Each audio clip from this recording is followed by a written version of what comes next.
રામાયણ શ્રી નારદજીનો પરિચય.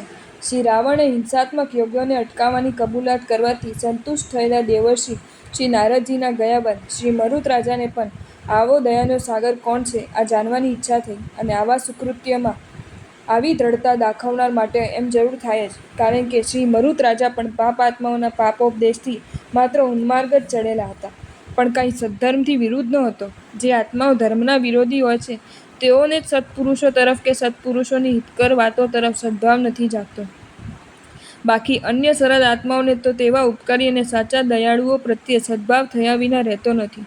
એ ન્યાયે શ્રી મરુત રાજાને પણ શ્રી નારદજીને ઓળખવાનું મન થયું, એટલે તેણે શ્રી રાવણને નમસ્કાર કરીને પ્રશ્ન કર્યા કે મરુતો રાવણમ નત્વો વાચ કોયમ કૃપાનિધિ પાપાદ મુષ્ટમાધોહા સ્વામ સત્વા સ્વામિન્યવારયત.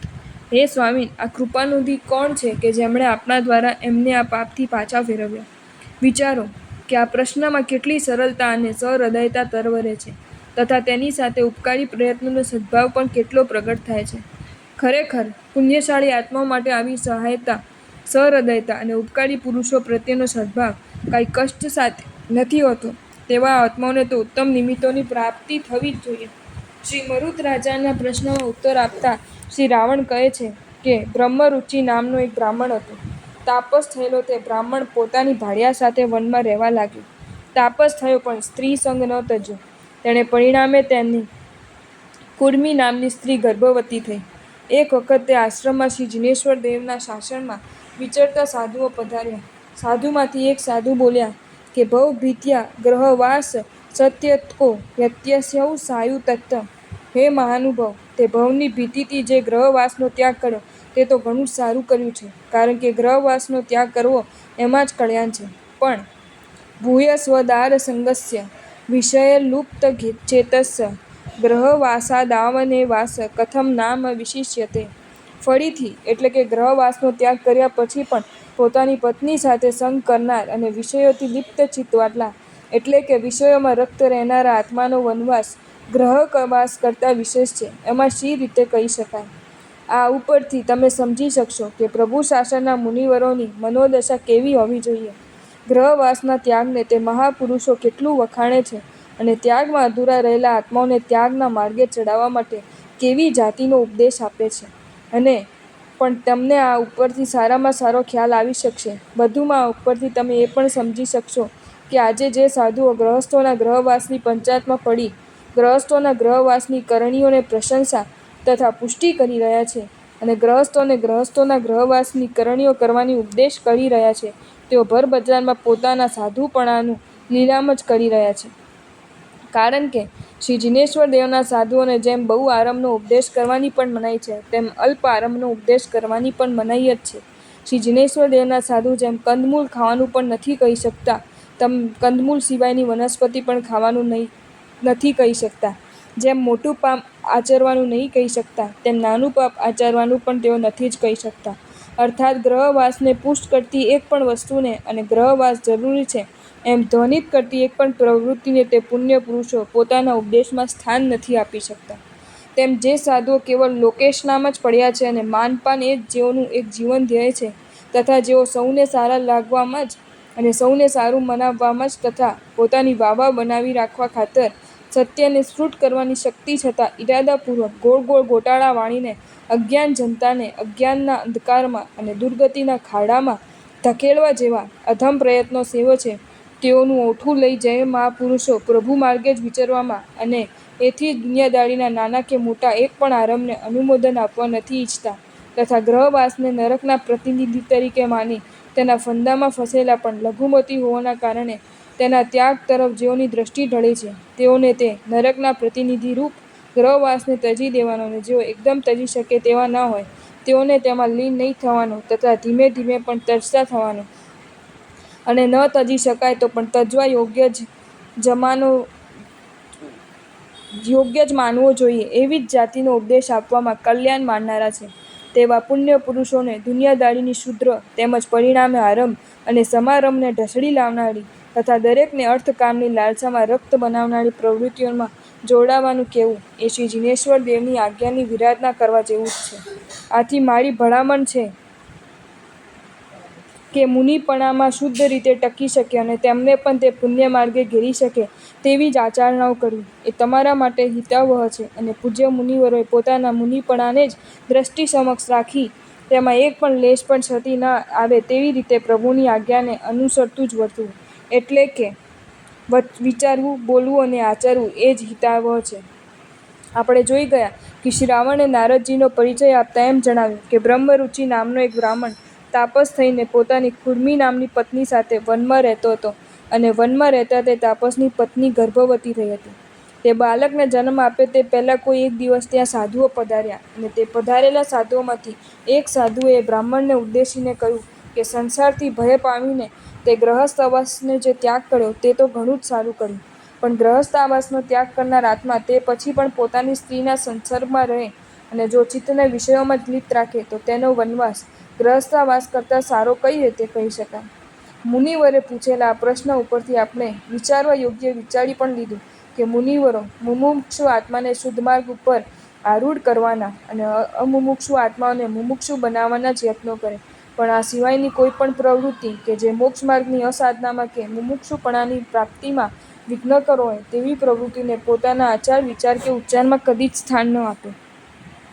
આ જ કારણ છે કે મુનિવરોના સહવાસથી કે ઉપદેશથી સર્વવિરતિ સ્વીકાર્યાના, દેશવર્તી સ્વીકાર્યાના કે સમ્યક્ત્વ અથવા માર્ગાનુસારિતા આદિ સ્વીકાર્યાના દ્રષ્ટાંતો આવે છે, પણ તે સિવાયના એટલે કે દુનિયાદારીના કાર્યો સ્વીકાર્યાના દ્રષ્ટાંતો કોઈ પણ સ્થળે આવતા નથી અને આવે પણ નહીં જ. કારણ કે મુનિવરો એટલે એક સાવધ્ય કર્મના ત્યાગી જ હોય, એટલે કે તેઓ કોઈ પણ સાવધ કર્મને સેવે નહીં, અન્ય પાસે સેવરાવે નહીં અને જેઓ સેવતા હોય તેઓને સારા છે એમ માને પણ નહીં, કહે પણ નહીં અને તેઓ સારા છે એમ લોકદ્રષ્ટિએ જણાય તેવી આચરણા પણ કરે નહીં.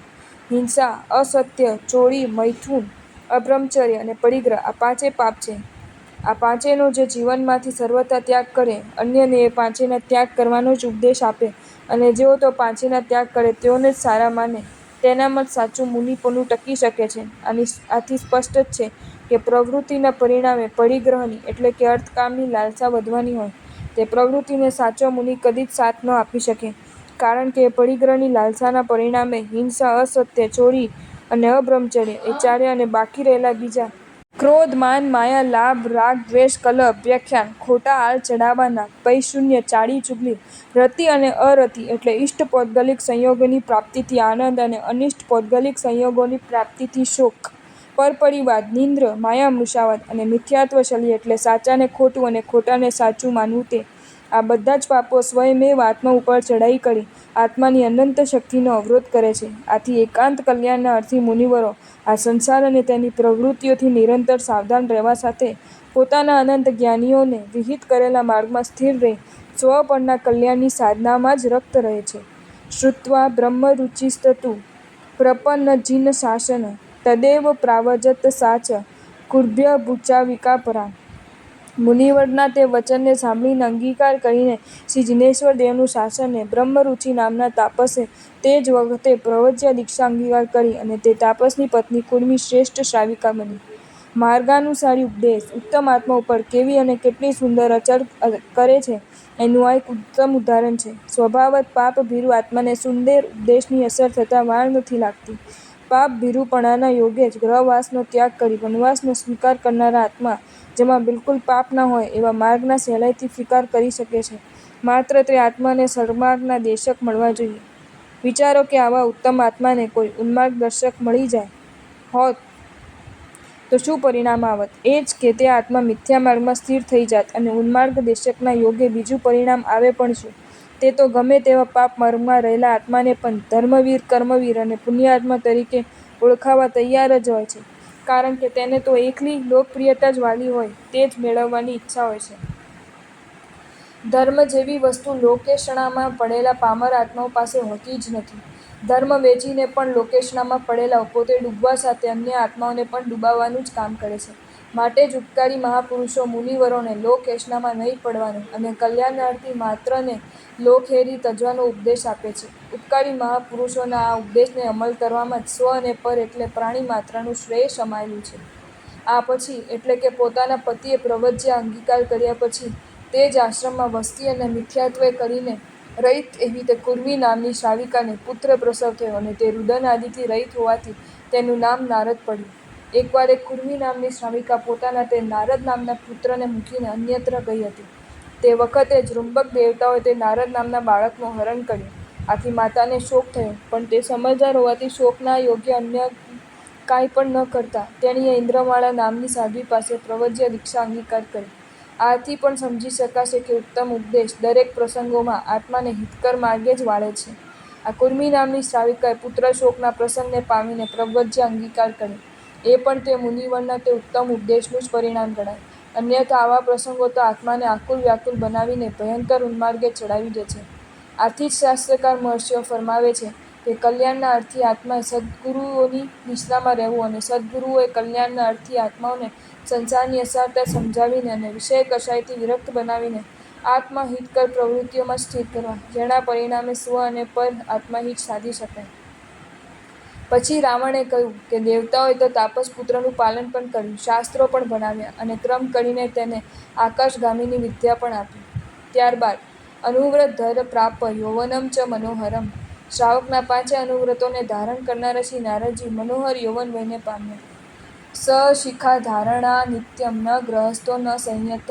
હંમેશા શિખા એટલે ચોટલીને ધારણ કરનાર હોવાથી તે શ્રી નારદજી નથી ગણાતા ગ્રહસ્થ કે નથી ગણાતા સાધુ. વધુમાં આ નારદજી કલહ પ્રેક્ષણાકાંક્ષી, ગીત નૃત્ય કુતૂહલી, સદા કંદર્પ કોકુચ્ય, મોક્ષાર્થ્યનત વત્સલ, વીરાના કામુકાના ચ સંધિ વિગ્રહ કારક, છત્રિકા શ્રવ વૃષણિપાણી, રારૂઢ પાદુકાસુ ચ, દેવૈસ વર્ધિતત્વાચ્ચ દેવર્ષિ પ્રથિતો ભુવિ, પ્રાયેણ બ્રહ્મચારી ચ સ્વેચ્છાર્યેશ નારદ.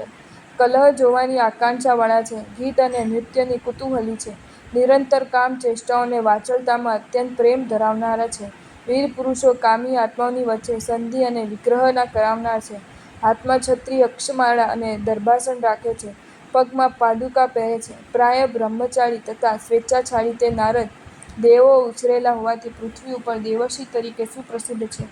આ રીતે શ્રી નારદજીનો પરિચય આપી રહેલા લંકાપતિ શ્રી રાવણ પાસે શ્રી મરુત રાજાએ યજ્ઞથી ઉત્પન્ન થયેલા પોતાના અપરાધની ક્ષમા યાચી અને પોતાની કનકપ્રભા નામની કન્યા તે જ વખતે શ્રી રાવણને આપી અને શ્રી રાવણ પણ મરુત રાજાની તે કન્યા સાથે પરણ્યા. શ્રી નારદજીની ઈચ્છા મુજબ શ્રી રાવણે મરુત રાજાને પાશમાંથી પશુઓને મુક્ત કરાવ્યા અને મરુત રાજાને કાર્ય કરતો બંધ કર્યો. તે પછી પોતે મરુત રાજાનો જમાતા બન્યો. જો તમને આ વિડીયો ગમ્યો હોય તો આ વિડીયોને લાઇક કરો અને શેર કરો અને આવા જ નવા વિડીયો જોવા માટે જૈન ફેક્ટ્સ એન્ડ સ્ટોરીઝની ચેનલને સબસ્ક્રાઈબ કરો. ધન્યવાદ.